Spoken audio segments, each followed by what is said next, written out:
झाबुआ की राजनीति की सबसे बड़े चेहरे के रूप में पहचाने जाने वाले कांतिलाल भूरिया को लेकर नई चर्चाएं आम हो गई हैं। ये चर्चाएं कांग्रेस की नामांकन रैली के बाद से तेज हो गई हैं।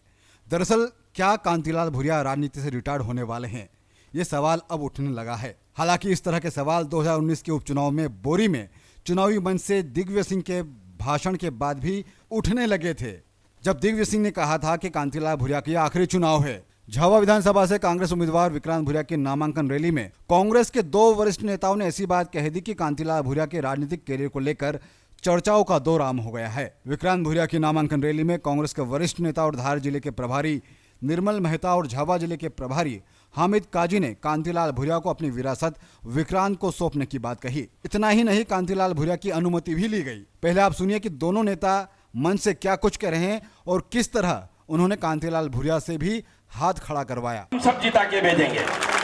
आज के इस मंच पर उपस्थित हमारे वयोवृद्ध नेता आदरणीय कांतिलाल जी भूरिया साहब,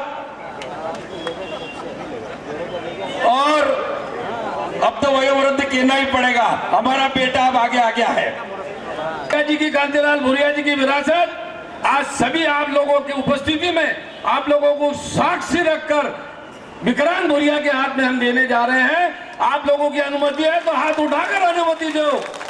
बोलो विक्रांत भूरिया, विक्रांत भूरिया, कांग्रेस पार्टी। कांतिलाल जी भूरिया, आपकी अनुमति है कि हमारे भतीजे को आपकी विरासत दे। हाथ उठा के अनुमति दो दोनों हाथ से। पिछले 2019 के उपचुनाव में बोरी की सभा में दिग्विजय सिंह ने भी यही बात कही थी कि ये कांतिलाल भूरिया का आखिरी चुनाव होगा।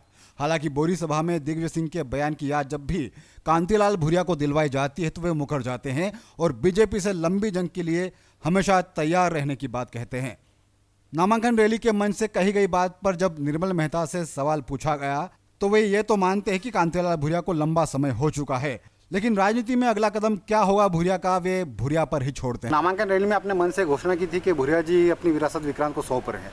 क्या इसका मतलब क्या निकाला है? क्या भूरिया टिकट जब विक्रांत भूरिया को दे दिया गया तो निश्चित रूप से उस दिन हम लोग मंच पर थे।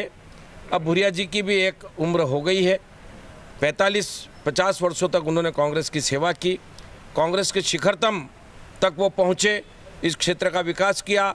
अब निश्चित उनका युवा पुत्र तैयार हुआ और वो भी कांग्रेस के लिए काफ़ी संघर्ष कर रहा है।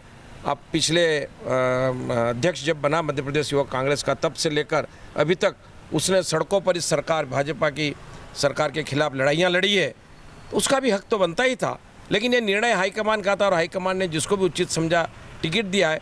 तो निश्चित रूप से अब विक्रांत भूरिया जब यहाँ का विधायक का चुनाव लड़ेगा तो भूरिया जी का पुत्र होने के नाते ये विरासत उनके पास है। पहले बोरी और फिर इस बार विक्रांत की नामांकन रैली में कांग्रेस के वरिष्ठ नेताओं के बयान ने एक बार फिर से बहस छेड़ दी है। इस घोषणा में कई मायने निकाले जा रहे हैं। रूठे जेवर को मना लिया गया और चर्चा है कि जेवर लोकसभा चुनाव लड़ सकते हैं, लेकिन ये केवल चर्चाएं हैं, अटकलें मात्र हैं। जेवियर के साथ पार्टी के आला नेताओं की क्या बात हुई ये तो वही जाने, लेकिन भूरिया विधानसभा चुनाव खुद लड़ना चाहते थे। ऐसे में लोकसभा चुनाव तक इंतजार करना होगा कि इन अटकलों में कितनी सच्चाई है।